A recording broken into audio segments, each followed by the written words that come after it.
curriculares, actualizaciones curriculares, y así nos las fuimos llevando.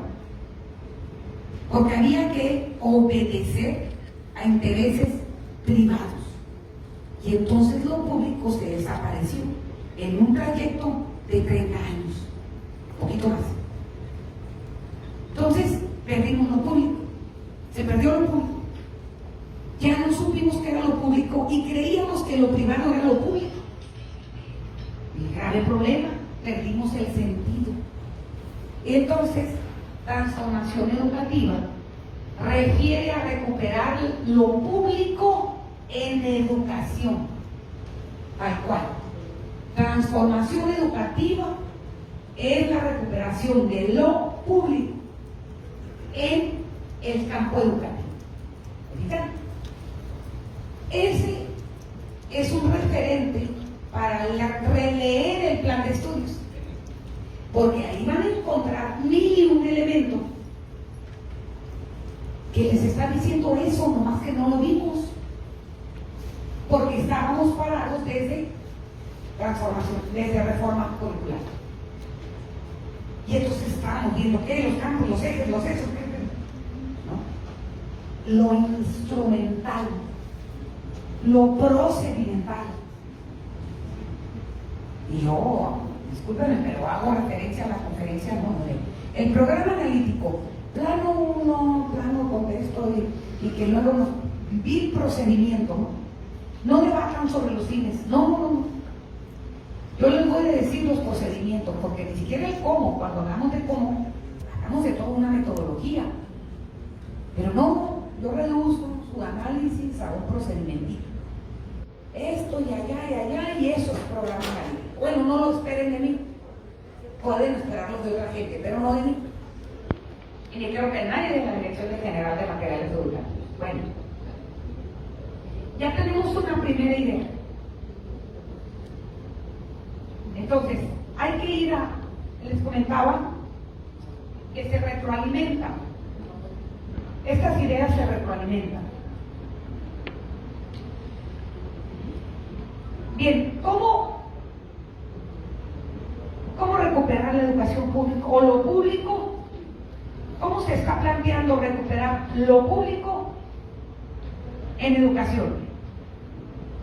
Con un concepto muy sencillo y que permea todo el plan: haciendo justicia social. Es el siguiente: haciendo justicia social. Solamente haciendo justicia social se va a recuperar lo público en educación.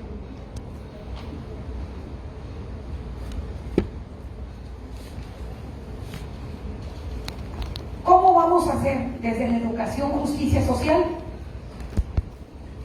Construyendo un plan educativo nacional desde la diversidad.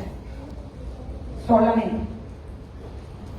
Porque hay que estudiar bien esta cuestión del universo, ¿no? Que no trata tampoco de imponerse desde los diferentes a los que se creen iguales y así. No, tiene mucho, ahí hay mucho sentido profundo para analizar equidad, igualdad, porque pues luego lo confundimos, ¿no? Aunque nuestro presidente lo marque perfectamente, ¿no? Inclusión. O sea, si no lo anclamos a la justicia social, no estamos entendiendo en qué sentido es inclusión. Pero como dice inclusión educativa, nos vamos al referente del neoliberalismo y decimos, es que es lo mismo. Pues sí, si lo ves desde ahí, pues sí, es lo mismo. Pero en realidad no lo es. Pero el lugar epistemológico para revisar el plan de estudios no ha sido el correcto. Nos regresamos al paradigma comprensivo y por eso es lo mismo. Pero si nos vamos al crítico, no es lo mismo. Pese que están las señales ahí. Por eso que el plan de estudios viene cómo las competencias obedecieron a políticas nacionales, Ahí viene, no lo estoy inventando, sí. No, ahí viene. Pues ¿cuál es la razón de ser de que diga eso? Y entonces, ¿qué dicen los opinólogos? Porque pues eso se convirtieron, ¿verdad? en opinólogos, los intelectuales orgánicos, no hay un diagnóstico educativo que sustente el cambio, porque le llaman cambio curricular. No hicieron diagnóstico. ¿Cuál es el diagnóstico? No, pues el diagnóstico está muy bien hecho. Es decir, lo privado, los intereses privados subsumieron los intereses públicos. Ahí está el diagnóstico. No, si no hay que moverle mucho. Pero ellos se escudan que como es un cambio curricular, quieren el diagnóstico para determinar el nuevo currículo. No, de esta forma instrumentalista con la que se ha pensado la educación desde el neoliberalismo. No, pues no tenemos el mismo camino, ni estamos parados en el mismo lugar. Por eso son opinólogos, porque opinan desde un lugar que no corresponde. Y eso nos ha permeado a todos nosotros la forma de revisar los documentos de la nueva escuela mexicana. A todos, incluyendo todos los de la SEP. Todos. A mí, a ustedes, a todos.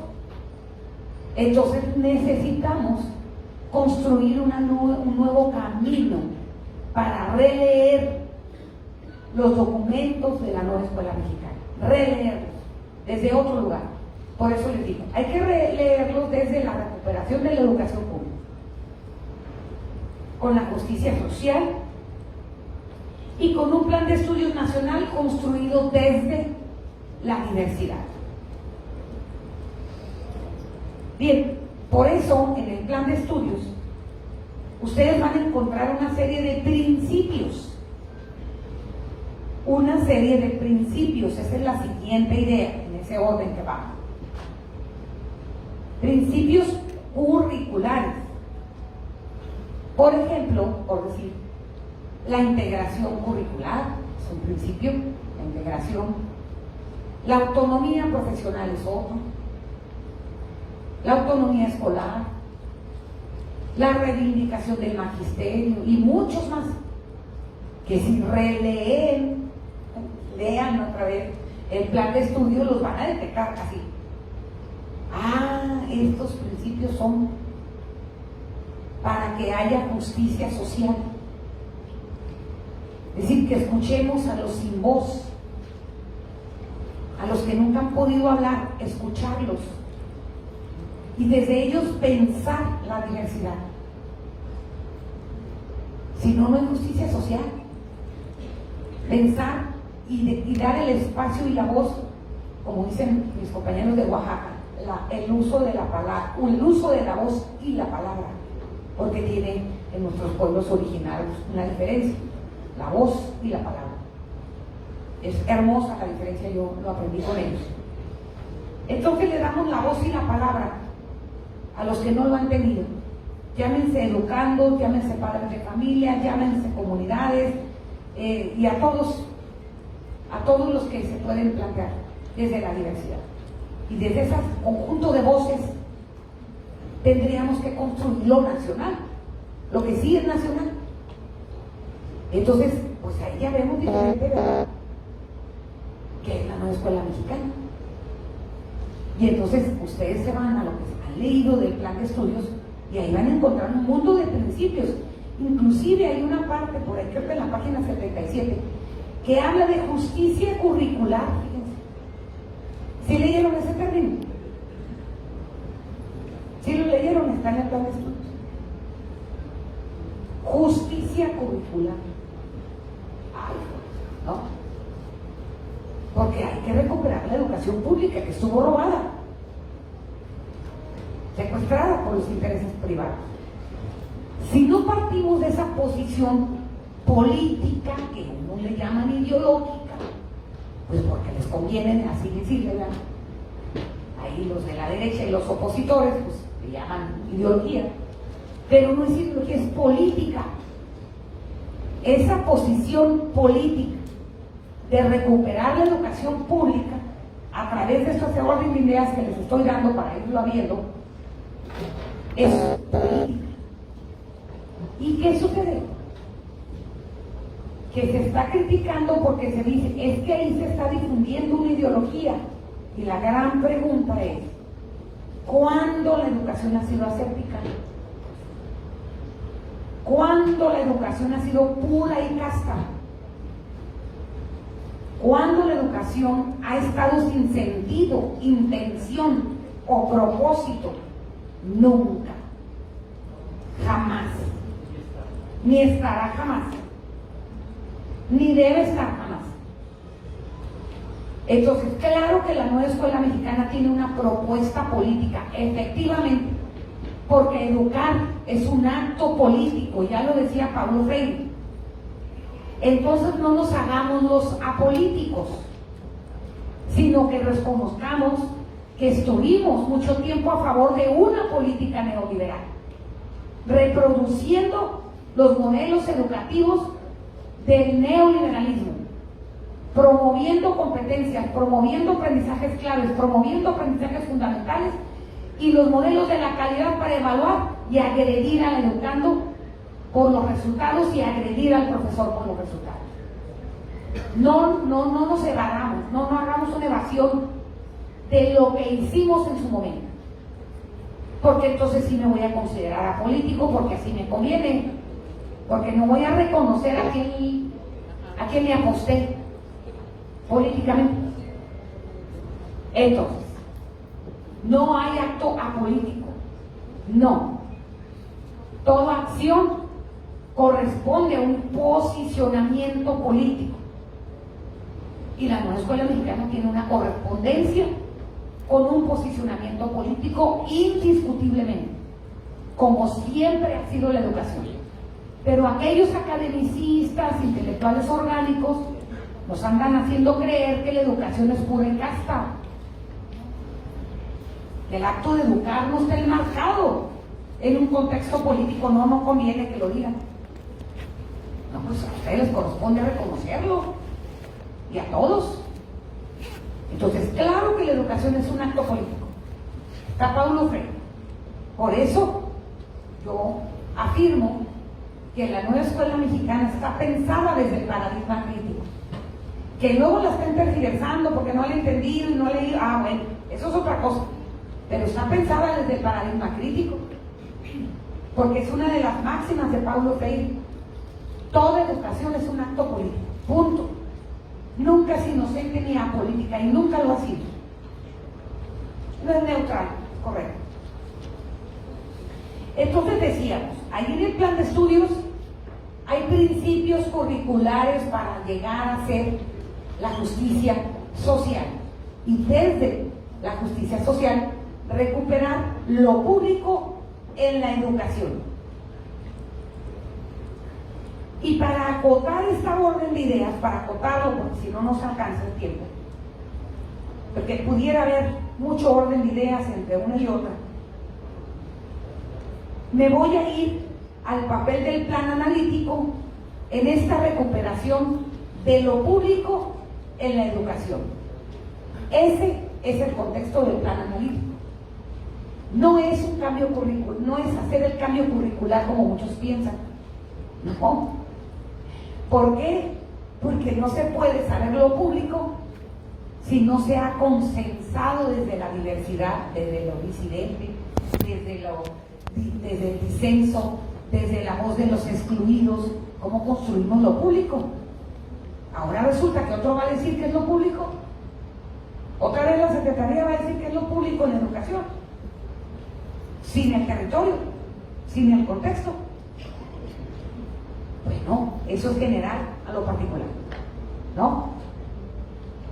Entonces estamos recuperando, la idea es recuperar. Desde los excluidos, los oprimidos, desde ahí hay que recuperar los sentires, los deseos, los pensamientos, las utopías, para poder construir lo público que nos fue robado desde lo privado, en educación. Y el programa analítico es la estrategia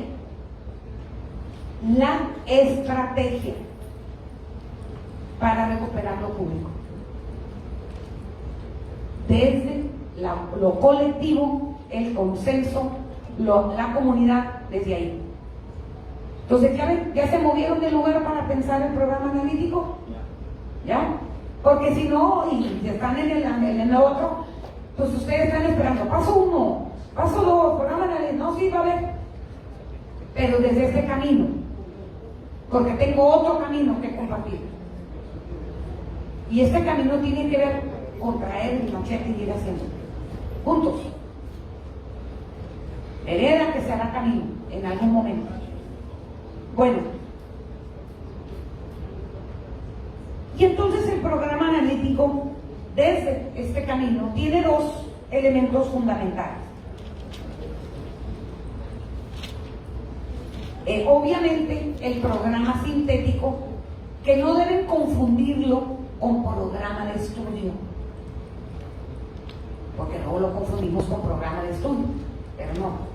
El programa sintético, o sea, cuestionense ustedes porque se llama programa sintético. El término, cuestionenlo. Pero también tiene otro plano que es el codiseño. Y ahí es donde yo creo que hay mayor confusión. ¿Por qué? Porque cuando nosotros estamos tan acostumbrados a que nos den las cosas, revísalo, léelo. Fíjense, me sentí tan ofendida una vez que escuché una conferencia, una entrevista, no conferencia, no, vista mucho de hacer conferencias. Creo que era la presidenta de Educación Futura y la había entrevistado, no sé si Ciro o alguno de esos comentólogos, ¿no? Y es mujer, pero no me acuerdo del nombre. Fue de Educación Futura. Y entonces luego ella, con ese tono fresita que se caracteriza, decía, es que no anden inventando, profesores. ¿Qué enseñar ya se sabe? Ahí están los programas de siempre, ahí están los contenidos. Que no inventen. Que no inventen. Y luego al último cierra, ay, no se pongan creativos.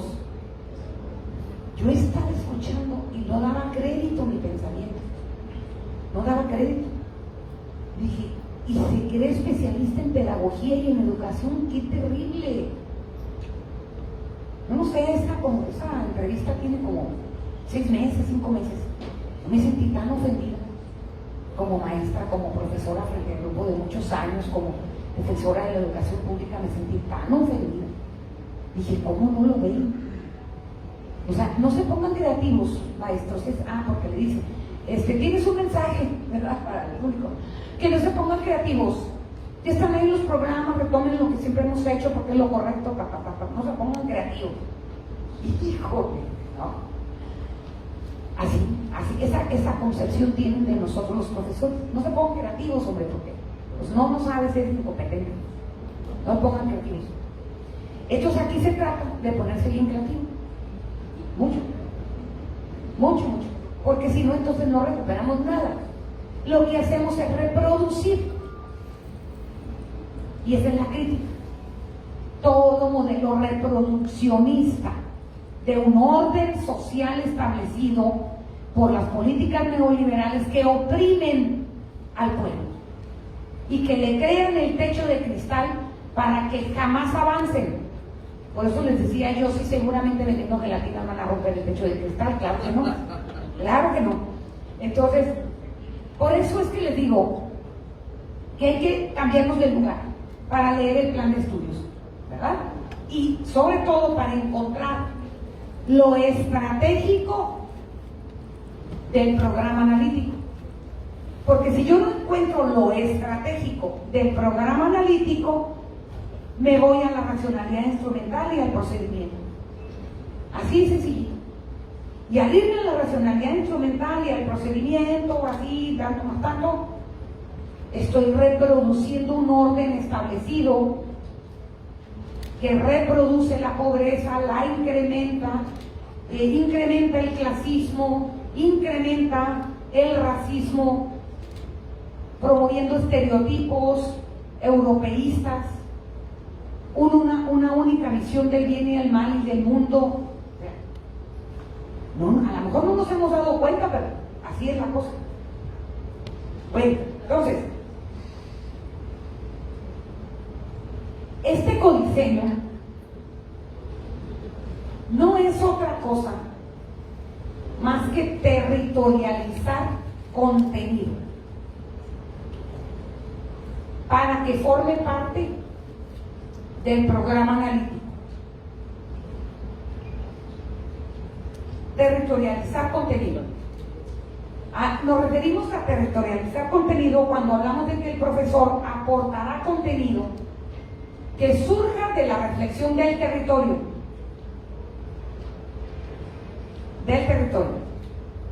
Y ahí tenemos la confusión. Porque contextualizar no es lo mismo que territorializar. Y es la parte última, es la parte de abajo. Territorializar contenido. Entonces, no podemos construir propuesta nacional desde la diversidad si no empezamos desde el territorio. Y si no hacemos eso, pues el programa analítico va a ser pues una reproducción de lo mismo de siempre. Y si es una reproducción de lo mismo de siempre, seguiremos reproduciendo el orden social, cultural, político, económico que nos ha llevado a esta descomposición social. Ahí está la responsabilidad de la educación, ahí está la responsabilidad de ustedes. Tómenla o déjenla, porque finalmente, como dice nuestro presidente, siempre va a haber cargos, pero siempre va a haber encargos. Y nos están encargando recuperar la educación pública, y no necesariamente se puede desde el cargo, se puede desde muchos lugares. Debería de ser del cargo, debería, pero no siempre será. ¿Por qué? Porque falta la conciencia crítica. Por eso. Entonces, pues hay gente con encargo y hay gente con cargo, y a veces pues no es compatible. Y hay que saberlo distinguir nosotros, pero también vernos a nosotros mismos, porque ustedes tienen cargo. Luego me dicen si están en el encargo también. Lo vamos a ver ahorita. Bueno, entonces, bien, para poder conocer, estudiar, analizar el territorio, yo les traje una propuesta, no más estoy esperando que llegue el rotafolio, por favor. No, esa que está ahí en el blog global. Bien, yo les traje una propuesta. Y es que hagamos, en forma de caricatura, un estudio de la vida cotidiana escolar. Por eso ustedes van a encontrar mucho el término vida cotidiana del alumno, vida cotidiana, conocer la vida. Para significar el contenido de la nueva escuela mexicana, hay que conocer la vida cotidiana, o desde la vida cotidiana, y así van a leer ahí mucho en el plan de estudios y en todos los documentos. Y entonces, la vida cotidiana, lo que se hace día al día, la cotidianidad, lo que se hace al día, cada día. No es eso, no es eso. Pero si lo hemos leído desde ahí, desde el paradigma comprensivo, que es lo que sucede en el día a día, que es lo cotidiano, pues nunca vamos a conocer territorio, nunca. Qué terrible, ¿verdad? Y entonces, ni siquiera nos dimos cuenta que vida cotidiana es algo muy importante, sino que desde nuestro saber común, es lo que se hace cotidianamente en la escuela. ¿Es cierto? O recurrentemente. Algo recurrente. Híjole, qué terrible.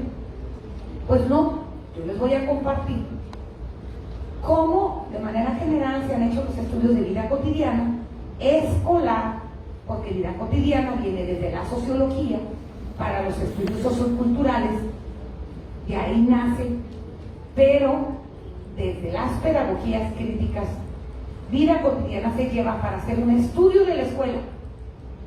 Y entonces se habla de vida cotidiana en la escuela, cómo se representa lo sociocultural, económico, político en la escuela, conociendo y estudiando la vida cotidiana. Y entonces ese ejercicio vamos a hacer aquí. Cuando conocemos la vida cotidiana, por lo menos poquito, vamos a encontrar aquellos contenidos que los y las maestras pueden proponer al programa analítico. Es decir, vamos a empezar de abajo hacia arriba, como dice la gente. o sea, de manera inductiva. Vamos a empezar de abajo hacia arriba. Y entonces vamos a encontrar esos contenidos que hay que proponer, contenido territorializado, nacido del territorio.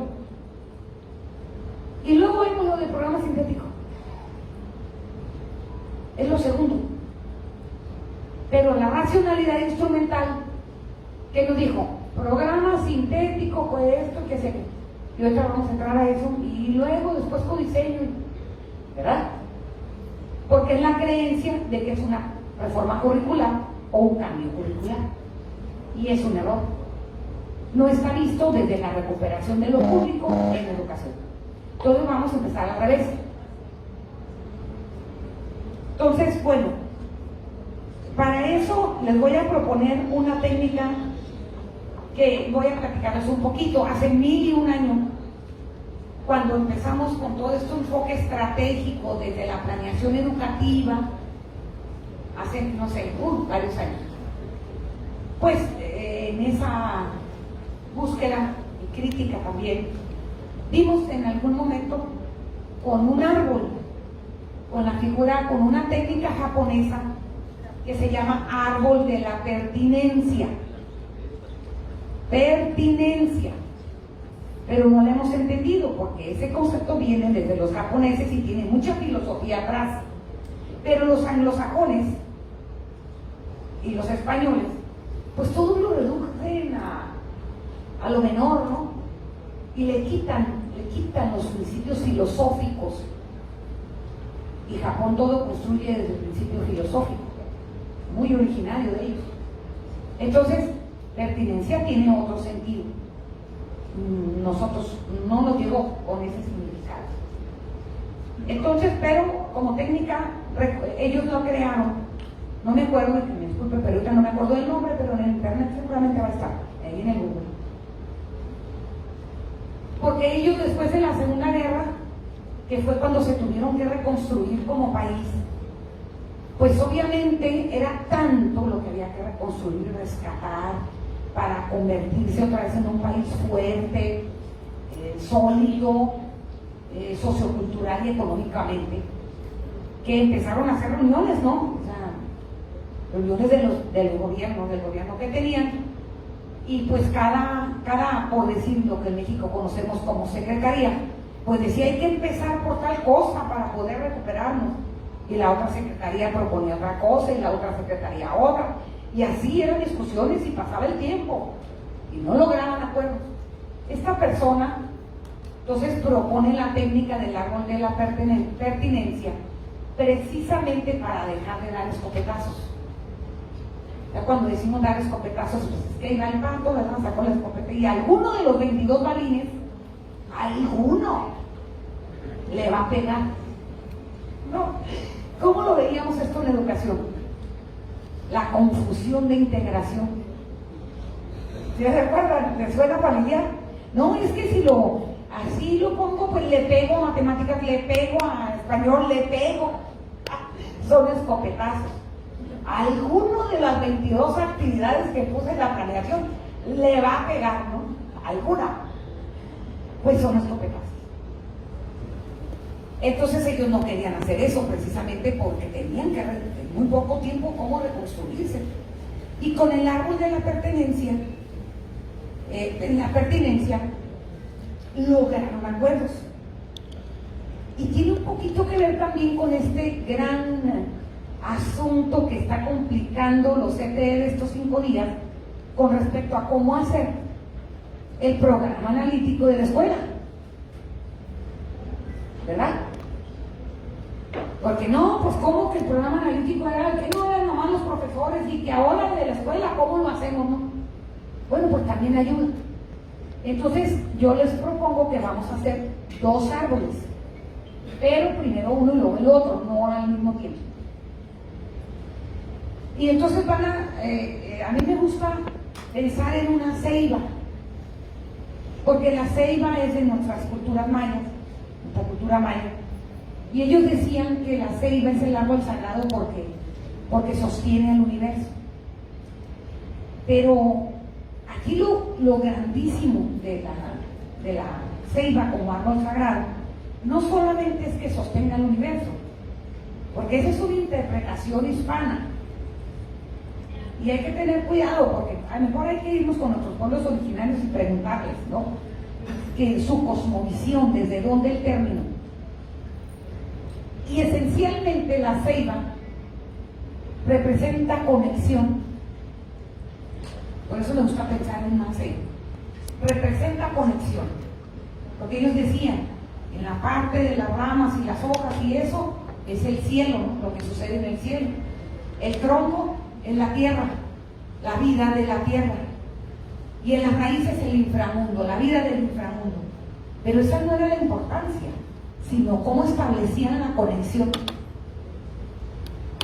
Eso era lo grandioso de la filosofía, de nuestra cosmovisión maya de la ceiba, como árbol sagrado.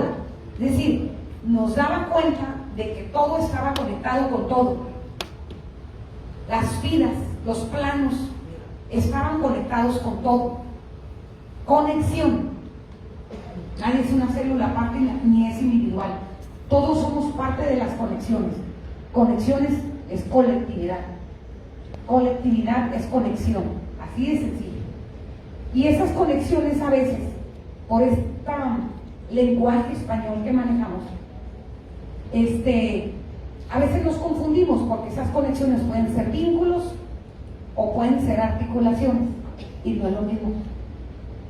No es lo mismo. Y entonces, bueno, ahí tenemos problemas para encontrar algunos elementos.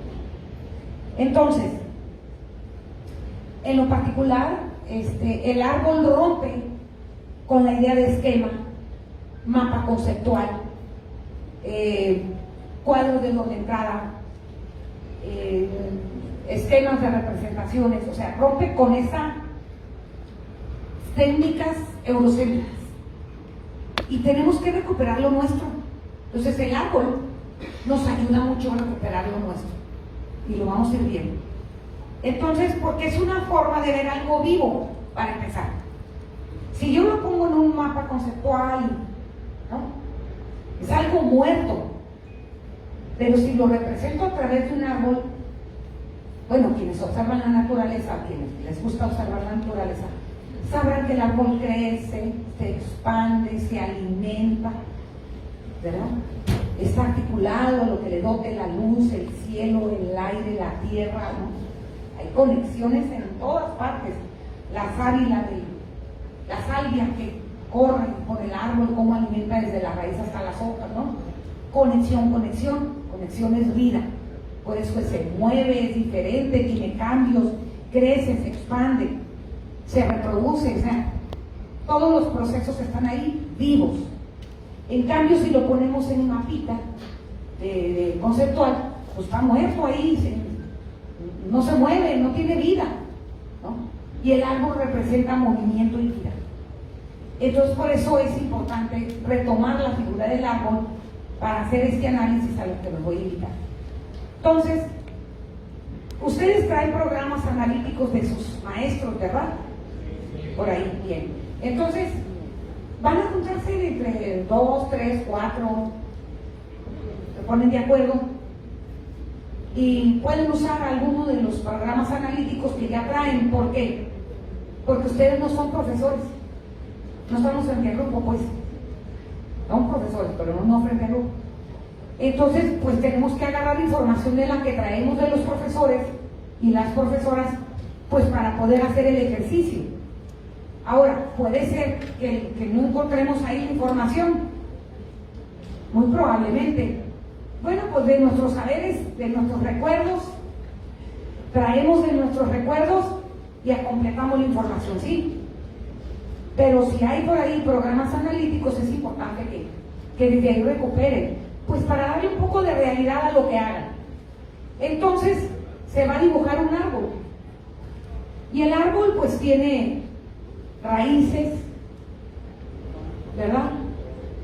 Tiene tronco, tiene las ramas y tiene hojas. Ese es lo mínimo, ¿no? Tiene muchas cosas más, pero es lo mínimo. Y entonces van a hacer ese dibujo. Dibujen primero un árbol, en lo que les llega el portafolio para dibujarlo con ustedes. Dibujen un árbol. raíces, tronco, ramas, hojas. Son los elementos.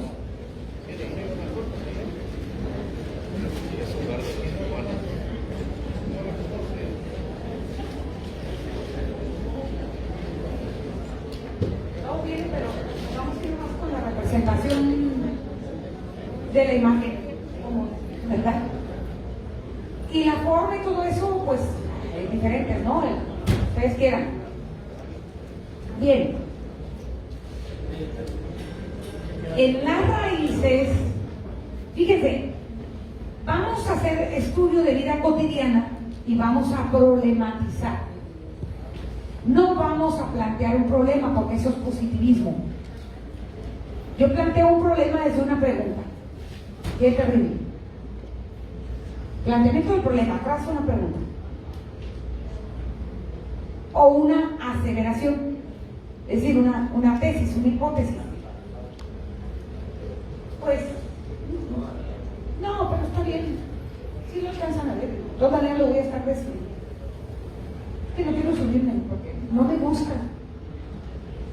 Siento que nos hace diferentes y no pisamos el mismo suelo, no hay arriba ni abajo. Bien, en las raíces se ponen las condiciones. Como nosotros no vamos a hacer un análisis positivista de la vida cotidiana de la escuela, sino crítico, pues no vamos a plantear una problemática desde causa-efecto, claro que no, sino desde las condiciones. Y entonces en una del tronco de la raíz le van a poner condición económica, en otro tronco de raíz le van a poner condición cultural.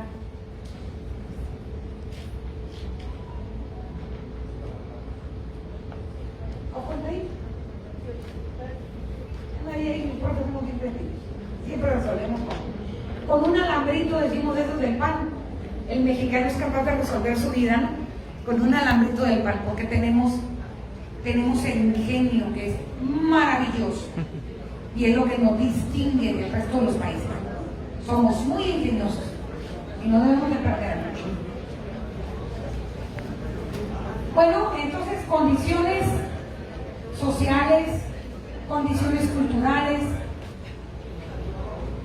en otras raíces sociales, condiciones económicas, condiciones políticas, otro tronquito de raíz. Y por ahí pongan otra más por si en el análisis les surge. Pongan una ahí extra, sin nombre. Vamos a ver, en el análisis puede ser que surja algo. Físicas, condiciones físicas, biológicas, puede ser. Condiciones físicas, biológicas, esa es otra, muy bien. Entraría en lo cultural, ¿no? En lo religioso yo creo que iría ahí, pero bueno, puede ser también que quede en la rama, depende del análisis. Bueno, ahí pongan uno en blanco, porque cuando hagan el análisis, como es diferente en cada lugar, pues puede surgir otro. Bien.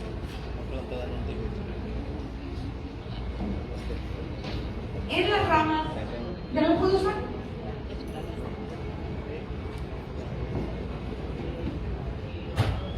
En las ramas vamos a poner, ahí ya se me olvidó cuántas.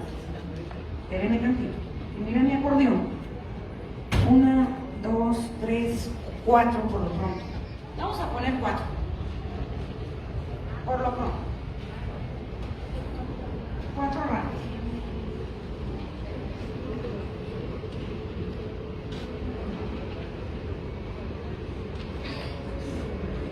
El electrograma que representa el zacate. Entre escolares lo hacemos mucho bueno. Entonces, aquí tenemos las condiciones, ¿verdad? En las ramas vamos a poner las categorías con las que se estudia la vida cotidiana. En la primera, creencias, hábitos. A ver, creencias, hábitos y costumbres.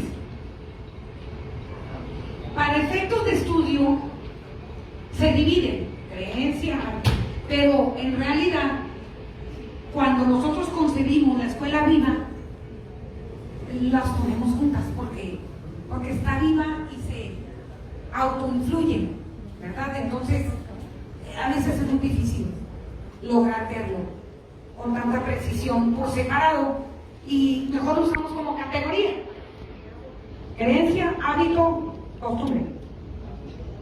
En la otra rama vamos a poner rituales escolares. Acuérdense que estamos haciendo el análisis de una vida cotidiana escolar. Rituales escolares. En el cuarto, algo que le llaman hábitos. Hábitos, aquí es hábitos. Hábitos. Creencia, hábitos, costumbre. Acá es hábitos.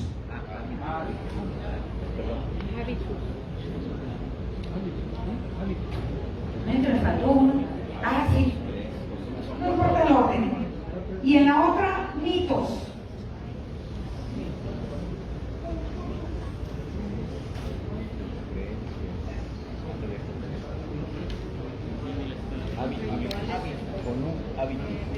Con un y bueno, todas las ramas pues tienen hojas, ¿verdad? Voy a poner una aquí.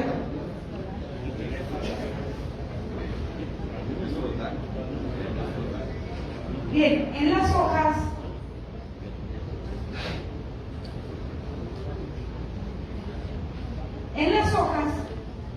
me ponen una línea porque todavía no la voy a llenar hasta que hagan el análisis.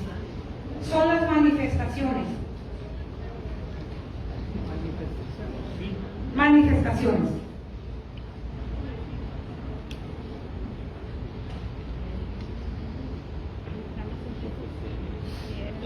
Ajá, lo que se ve, por eso está arriba. ¿Cómo lo vemos? O lo que se ve. Ay, perdón. Bueno, aquí tenemos este arbolito que nos va a ayudar a hacer una reflexión. Yo puedo empezar de muchas maneras. Puedo empezar desde la raíz. Puedo inclusive empezar primero por las hojas. O estar dando por medio de lluvia de ideas en el equipo, en la comunidad pequeña que formaron. Por lluvia de ideas pueden ir diciendo, a ver, tal manifestación, ¿en qué lugar? ¿Qué lugar tiene? ¿Es una creencia? ¿Es un hábito, una costumbre? ¿Es un hábitus? ¿Es un...? Entonces,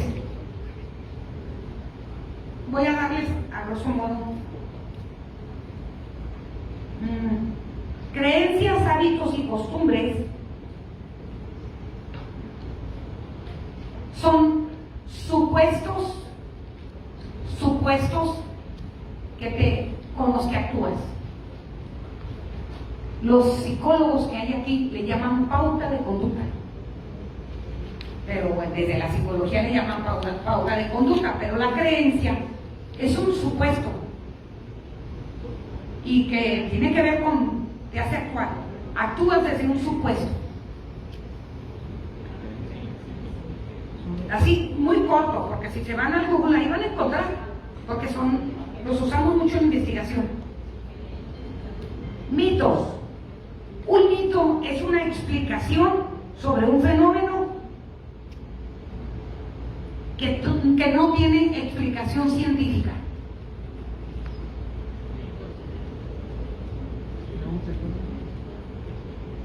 Que no tiene explicación científica. Es una explicación que le damos a un fenómeno. Rituales. Cuando hablamos de rituales en los estudios de vida cotidiana, regularmente nos referimos a aquellos que generan o que están basados en una violencia simbólica. No física, simbólica.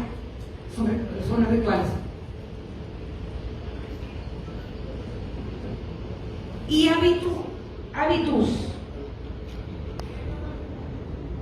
son acciones que realizamos que no tienen un origen intencional consciente.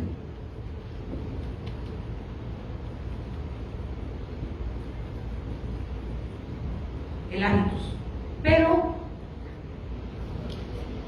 tenemos una predisposición a algo, sin estar conscientes. Tenemos una predisposición a cierto comportamiento o a ciertas acciones. Y esas forman el hábitus. Por ahí van a encontrar, están muy bien definidos. Obviamente desde la teoría crítica, obviamente. Bien, voy a pensar en una idea para hacer el ejercicio, para que luego pasen ustedes a hacer eso. A ver, me voy a ir pues aquí mismo. Los salones, aquí, forman filas. Hay filas. Los profesores del frente y hay filas. ¿Se han preguntado por qué los salones son por filas? Bueno, la fila y los salones. Me estoy viendo algo que pudiera ser que la mayoría de los lugares, ¿no? Fila, los salones por fila, los mesabancos, perdón, por fila en los salones. ¿Qué podría ser un mito, un hábitus, un ritual o una creencia?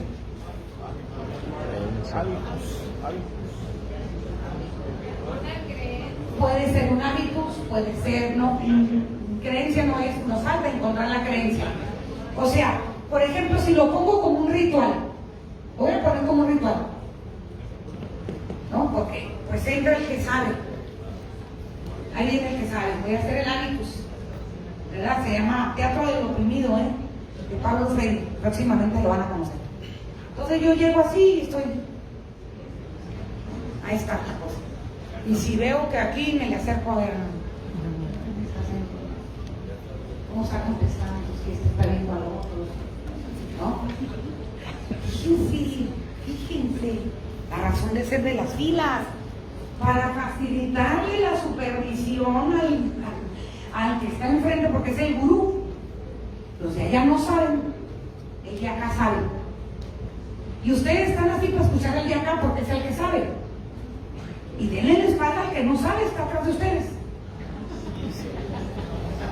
¿No? Y entonces es el ritual del autoritarismo, ¿no? El ritual del que sabe, del gurú que es un hábitus, vale, que va y sabe cómo le quedó la bolita a la maestra, no sabe dibujar, si le ayudó en un lado, ¿no? Los veo a todos. Ustedes no se ven entre ustedes, no, ¿para qué? Si yo estoy enfrente y soy la que sé. Denle la espalda a su igual. No importa tu igual, dale la espalda. Y entonces yo cuido que con el igual de un lado no le andes copiando, porque individualismo. El mérito, le copiaste al otro, tú no tienes mérito. Fíjense, o sea, de aquí sale el teatro del oprimido. Estudien teatro del oprimido, es maravilloso, es de Freire. Bueno, entonces, yo les di las filas, los mesabancos por fila en los salones. Ahí está el ritual. Acomodar los mesabancos por fila en los salones. Este es un ritual. ¿Qué creencia tiene ese ritual? Que pudiera tener, no es que sea la única, sí, puede ser una mil pueden ser. ¿Qué creencia tiene el hecho de formar, de ordenar por fila? El de enfrente es el que sabe y el otro no sabe, es un ser sin luz, es un alumno. Y que debe estar siempre atento a aprender con él los iguales no cuentan. Ahí está la creencia. Y puede tener un mito, podría tener un mito eso. Hay un mito, se llama orden. Dar orden, que esté ordenado, que haya estructura. Que cuando pongo los de adelante, pues este está enfrente, es autoridad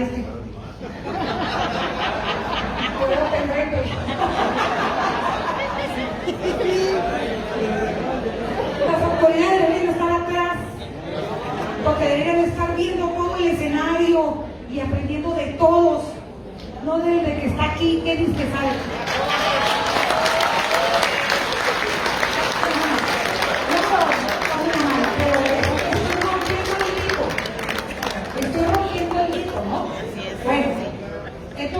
Si hay un mito, en el orden de las filas sí hay un mito. Ay, el frente sabe. Y entonces viene con esa actitud de conferencista, ¿no? Tras. Y escúchenme una hora hasta que estén bien enfadados y que si traían una pregunta, se les olvide.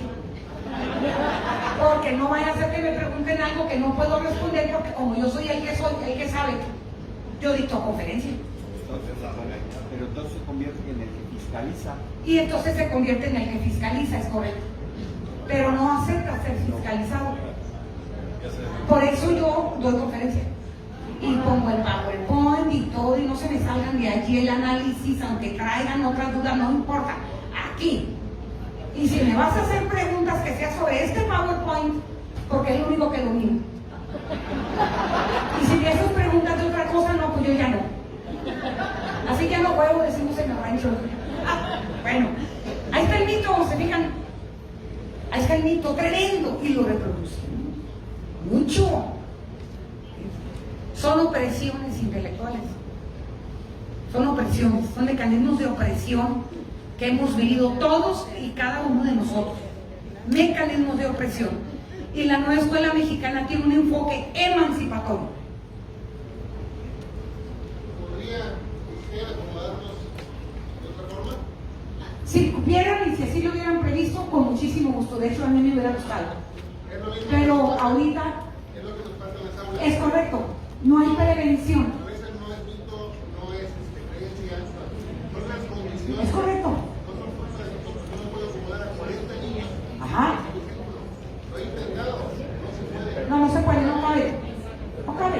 No estuve en los salones. Pero sí es una creencia, porque así los pensaron los salones. Es una creencia. Así tú lo hiciste el salón. Sí, hay una condición económica. Aquí ya me dio la razón la maestra. Me voy al arbolito y me voy a la raíz y pongo, ya entendió, perfecto. Hay una condición económica que sostiene el mito. Hay una condición económica que sostiene el mito. Como había 3 pesos, hicieron los salones con apenas cupieran los niños y las niñas, y en fila es la única manera. Sí, no son redondos como nuestra cosmovisión, son cuadrados. Entonces, claro, hay una condición económica, política, claro, también política. La toma de decisiones es hacer más con menos. Ahora. Y luego, inclusive, yo me impacté una vez que alegaba cuando fundé un preescolar y yo decía, no quiero los salones de esa medida. Ah, no, es que ahí en la normatividad decía, no me acuerdo, 1,5 metros por niño. Ajá, porque están calculando una cantidad de educandos dentro del salón y 1,5 metros para cada uno. Dios santo, ese era el indicador de medida para construir los salones. Ahí hay política. Hacer más con menos. Ahí hay política. Hay una condición política que también es una condición económica y hay que ponerlo en la raíz. Ya, más o menos el ejercicio. Y hay violencia simbólica. Hay violencia simbólica, indiscutiblemente. Y me ha tocado, por ejemplo, profesores que están en círculo, los profesores, y que ellos vienen a taller ya se molestan. Se les pone la mesa incorporado al círculo y el gurú, que todo lo sabe, se molesta.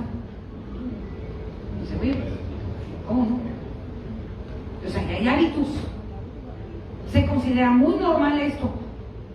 Ni siquiera molesta, porque es lo normal. Ahí hay hábitos. Entra el que sabe todo por enfrente, como si fuera el artista y todo, ¿no? Entonces, ahí hay hábitos. Pero hay condiciones políticas, condiciones económicas, condiciones culturales, condiciones ontológicas y una serie de condiciones que influyen para que los mitos, las creencias, los rituales, las filas, los rituales de fila en la escuela. No, estamos llenos de rituales. el ritual del timbre. Pues son rituales para acondicionarte.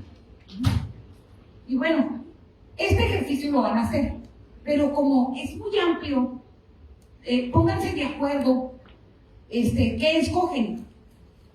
Como yo pues escogí el de las filas, se me ocurrió cuando yo así muy bien formadito. Pero si ustedes tienen que pensar pedagógicamente, pues escojan uno que sí les dé material para pensar pedagógicamente. Entonces, en 10 minutos, escogen uno y en otros 10 minutos llenan como puedan las raíces, las hojitas. La hojita es la manifestación. Por ejemplo, en las filas, el alumno asume, se apropia del lugar que está. O sea, soy oprimido y me apropio y no quiero que me emancipen, porque no me puedo revelar. Si yo llego, inclusive se consideraba una travesura, llegar y sentarte enfrente. Y ahí llegaba el otro alumno, maestra, está en mi lugar. Y el otro por travieso, ¿no? El rebelde, el inteligente realmente, ¿no? Te voy a hacer pasarles un mal trago a estos nerds y me voy a sentar enfrente, ¿no? Llegar tremendo. Nos pasa mucho en el jardín de niños, que son mesitas cuadradas, pero nos damos cuenta cuando llega un niño y se sienta en otro lugar. Y entonces llega el que ya tenía una semana sentado en ese lugar, o la niña, y maestro, y el otro con la carilla ahí, ¿no? Y entonces, híjole, este va a ser presidente de la República. Es estratégico, habilidoso, rompe esquemas. Ese es el bueno, como dice, ¿no? Entonces ahí está. Quiere decir pues que se da por normalizado. Todo esto se da por normal. Y entonces el profesor tiene una venda en los ojos para que no vea eso. Y entonces no promueva emancipación, mucho menos empoderamiento. Ahí dentro. O sea, que tomen decisiones y respetar las decisiones, ese empoderamiento, pues ahí del que lo respete. Ahí está. Y no hay que, usted lo decía el día de ayer, no hay que confundir la libertad con la libertad. Ajá, la autonomía con libertinaje, es correcto. Porque hay que deliberar y argumentar. Ese proceso de fundamentación de la autonomía, pues vaya. Bueno, entonces, escogen un mito, un ritual, una creencia. Por ejemplo, una creencia. Todo lo que se enseña en la escuela es verdadero. Ahí nos enseñan mentiras. Y es una creencia. ¿Y cuántas mentiras nos enseñan en la escuela? Que hasta se reproducen. Pero es una creencia. Que todo lo que el alumno, y eso lo tiene el padre de familia, que todo lo que el alumno ve en la escuela es verdad. Por eso, cuidado con los contenidos. Cuidado con los contenidos. Con esta mirada correctiva hacia la comunidad, donde yo creo que lo que yo sé es verdad. No, es una creencia y sosténla como tal. Es un supuesto. Y por ende puede ser o no verdad o real. Y hay que hacer investigación para saberlo. Entonces, pero no damos por sentado que todo lo que venga allí, lo que venía en los libros academicistas, eran verdades. Y entonces a leer ahí de que el ciudadano mundial y la globalización, hay que estudiar inglés, porque es el idioma mundial, global. Y al estarlo leyendo y educando de secundaria, piensa que es verdad, porque viene allí en el libro. Cuidado con esa verdad que le estamos diciendo. Conviértete en un ciudadano mundial, habla inglés, desprecia tus lenguas, desprecia tu origen, desprecia lo mexicano, tú pórtate como europeo y anglosajón. Fíjense la creencia, el mito, lo que está atrás de un pequeño párrafo que está en un libro de texto que dice que hay que aprender inglés porque es el idioma universal y nos lleva a la globalización y entonces te incorpora a la prosperidad. Desprecia tu país, desprecia lo mexicano, abandona tu familia. Hijo, ¿Acaso nos habíamos dado cuenta de eso?